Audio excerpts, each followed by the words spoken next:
What up, Sean? And Sean is an educator and a journalist. Sean is coming through to toss us some roses. Thank you for coming through, Sean. Are you here? Oh, I heard you got a fresh cut for the show. I had to. I had been struck. So, about 2 months ago on December 11th was the Uh-huh. last time I got a haircut because my company and I threw an event where we were replanning some things for the new year that we want to go over. So that was the last time I got a cut. And I have a newborn son, and my thank you. Congratulations. The whole crazy thing about that is my son was not expected until January 19th. So here I am at the event the entire day. My wife's talking about something don't feel right. I'm like, you just tired. Like, get something to eat, lay down. You're gonna be all right.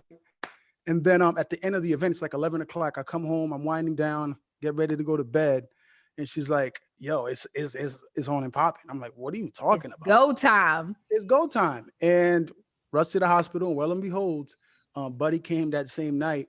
What night So was it? December 11th? 13th, the 13th. 13th. So Okay. we got there around midnight, and he was born the next morning. So she was in labor Okay. that entire day, and that was the last time I actually left the house because I teach remotely, so I don't have to go anywhere. I can't go to the Yeah. gym like that because you're a Yeah. new baby. I don't want to expose go to the gym and Mm-mm. potentially bring anything back. So, Mm-mm. I but love that. So you talked about you teach remotely. What age group do you teach? I teach middle school. Mercy. Oh, Ooh, that's the worst. Lord. Have The mercy. worst. Yeah. Every time I tell Woo. somebody I teach middle school, they're like, "Oh, poor thing." I got a middle schooler right there in the room, so I already know. And so in the New York or Connecticut area, where you at? I'm in Connecticut right now. I teach in Connecticut. Yeah, New Haven, actually. What up, Pistol Waving New Haven? Yeah. Okay, I'm CT. I Right. know Connecticut well. Right. So I have a question for you because I saw it in your profile on Twitter, and I'm curious because if you wrote it in there, you're really passionate about it. What does the Mamba mentality mean to you? Oh my gosh. So, man, me and Kobe are like tied at the hip because I'm an immigrant, right? I wasn't Mhm. born in America. Okay. I didn't spend my entire life here. I was born in Port-au-Prince, Haiti. Um, Oh. and my dad actually, left a lot of my family back home, me and four siblings and my mom, because he wanted better, for us moving forward. So he came here I was very young. I have very little memories of my dad when I was like 2, 3. I don't remember much of that, right? So my dad came here because he wanted to give us a better life. So in '97, um, I was 9 years old. I'm 33 now. You could probably figure it out already. I was 9 years old, and we migrated to America, right? And we're Okay. here, and so in Haiti, like I grew up, relative very, very poor. Let me not even say relatively. I was broke. We were poor. We were getting by because dad was working in America and sending money back home. So we were able to, go to Yeah. school and things like that. But we were relatively poor. And '97, I remember we didn't have cable TV to watch, Michael Jordan or, all the legends of the past or other Uh-huh. sports. So in '97 was the first time I actually was exposed to basketball. All we had watched was soccer. That is our country sport, soccer. Okay. So '97, it just happens to be the same year, Kobe came into the NBA in '96. So into that '97 season, that's his rookie year. Yep. So I didn't have a favorite team. I was never a Michael Jordan head. And I picked out Kobe, right? I just seen this little bald dude with confidence, at the dunk contest. I remember February. I came literally the week of the All-Star event. And that was the first time I watched basketball, really watched Crazy. basketball. And I liked him for winning the dunk contest. And he's been my guy since. And my son's name is actually Kobe. I named my son Kobe after. Wow. Okay. This is So the only poster I have of any. Yeah, so I would say I see him in the background there. Mhm. yeah, like Yeah. that's crazy. So okay, and you have a site called Designated Report, right? Mhm. That's what your shirt is. I think I got a little something here. Yeah, we have I to got get a you little right. something here. Yeah. Um, and speaking of Kobe, by the way, this is a hat from his line. I don't like the way the lighting is showing it, but it's actually lit. Yeah. It says Oh, 8 and cool. 2 Yeah. 4. Mhm. Yeah, he got me all the way together. Designated Report. Yeah. So tell me about the site. So, growing up, I was a huge Stuart Scott fan, right? Middle school, high school, Stuart Scott was like the guy that I looked up to. I wasn't great at sports, but I was great at talking about sports because I had, personality and, I watched it all day. Again, a lot of people say you can't talk sports because you didn't play. I said, I can probably talk it more because I spent more time watching it than actually doing it. So I'm learning, maybe more than you might not be learning actually in the field. Yeah, I always wanted to do sports media. I always knew that I wanted to be a journalist. I wanted to wake up and, host Sports Center like Stuart Scott, coolest side of the pillow. To this day, when I sign off in class on Zoom, I always tell students, holla at a player when you see him in the street. And they're like, what are you talking Holla at a player when you see him in the streets. What's that? They're like, dude, what in the actual world are you talking about? I'm like, you'll know one day. It's Stuart Scott. Oh my gosh, I love it. So I wanted to do sports media. So, I went to college. My dad obviously wanted me to be a doctor or some lawyer, something like that, right? To make me proud. But I'm like, we already got doctors in the family. I'm good. I'm pursuing what I want to do. So I studied journalism. I went to Brooklyn. I grew up in Connecticut, by the way. I know you're a Connecticut legend. I just wanted to point that out. Well, I was gonna say, Connecticut's my second home. Yes. Right. So I went to school there in Brooklyn. I got a degree in sports journalism, and then I came to Southern. I wanted to get another degree to to muffle up a little bit my resume so I can pursue jobs.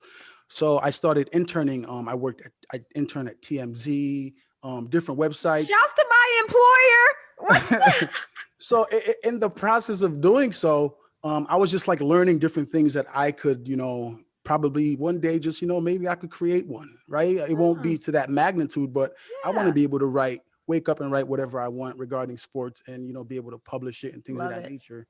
So about 3 years, I decided to just go for it. I wasn't sure how it was going to work out.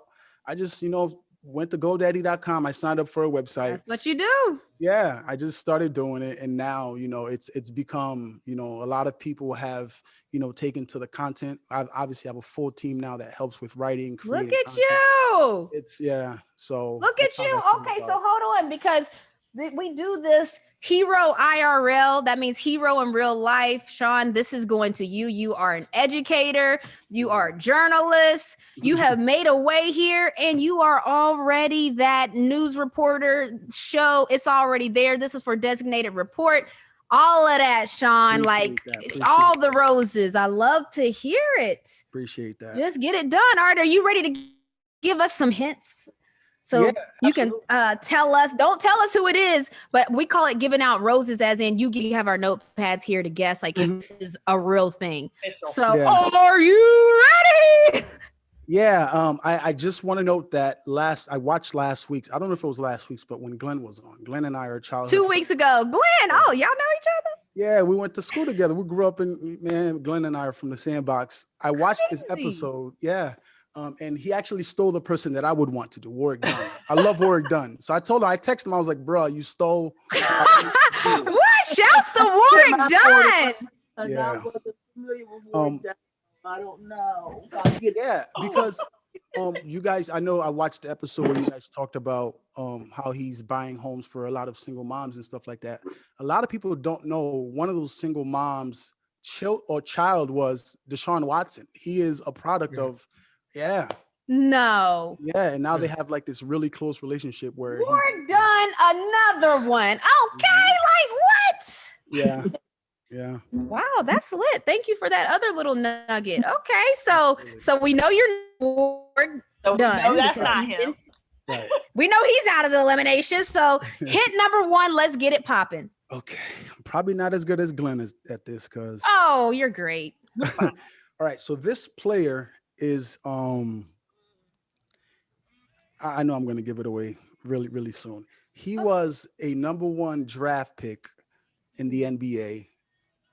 And he is, I'm just going to be a little weird. Do you have this planned out yet, or is this off the dome? Nope, I have it right here. Oh. Yeah, I have it in my notes. I'm trying to not like give it away too much. Okay, so this player was the number 1 draft pick with only 11 games played in college. Oh, I know it. Like, I know already who it is. Let me see. I can't see it. Yeah, I beat Paul, though. Man, see, I told you I was bad at this. Yes, that's Kyrie Irving. Shaquille O'Neal. I did it to like the stuff that he done with paying Well, Go ahead and lay it on us. Lay it out because I don't know hardly any of these. I'm still at 0. Yeah, so I picked Kyrie because I think he's very misunderstood, right? Based on how Yeah, I like it. so he paid off college tuitions for 9 students at in HBCU Lincoln University this past year in December. He bought George Floyd's family a home recently. What? Yeah. Oh, y'all didn't know that? I should have started with that. I should have led with that. Yeah, you should have led with that one. You don't lead with who he is because we know the sports stuff, That's but a fact. keep it coming. I like hearing this. Yeah, he committed well, you know this. He committed 1.5 million supplemental income to the Kyrie WNBA for players who opted out. I am one of those players. Shouts to Kyrie. Right. If I had Rose, I'd throw one up on that one. Yeah. Kyrie's he's definitely one person that I think, beyond all the earth is flat stuff that he got, Yeah, get past. He really cares about the community and he's putting in the work. Like he's doing Facts. Mm-hmm. I agree. So I won that really. Like. No. I was way up there. I wrote out his whole name too. And just so we are very clear as to what's happening. Or do you have any more hints though? We want to get all of the stuff out there. So I have actually I have another one, not a hint, but I wanted to give you your roses because you recently announced your retirement. So I'm not gonna hint you, but I just want to you besides basketball of you being a UConn legend, we grew up on you.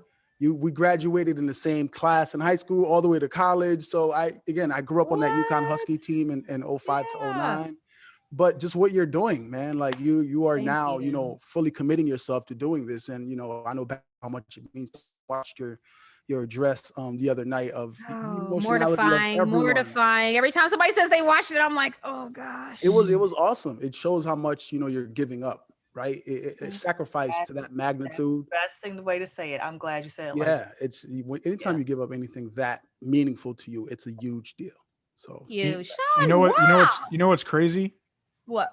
I texted Cole and Snook this week, and I said, I think I'm going to tell Sean to give Renee her flowers, and we're like, nah, let's not do it this week, and then just did it anyways. Yeah, that's crazy.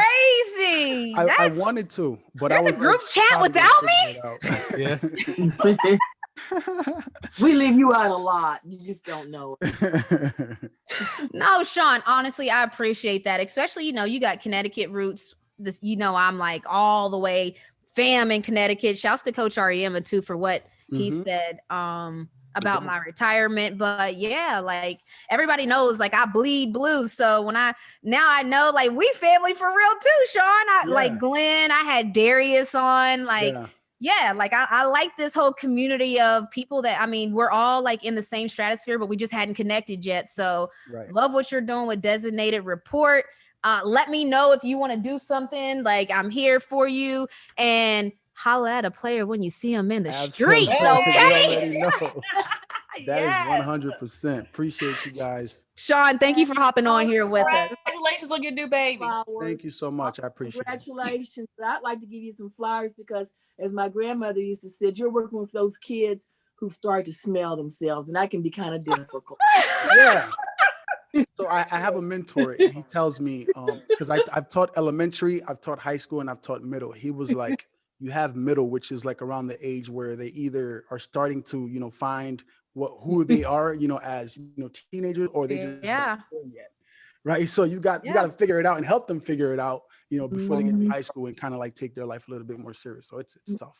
Absolutely. Look. Oh, I forgot. Hold on, Kyrie. Here's Kyrie's roses. Here's a little bit of Sean's roses. Shouts to baby Kobe. Give him some roses. And then this last rose is for your wife. You better be helping her out with baby Kobe. But shouts to you. And like I said, I'm a holla at a player when I see him in the streets. So absolutely. Keep up. Thanks for coming on, Sean. Absolutely. Thank you. No problem. Have a blessed one. Yo. Thank you too.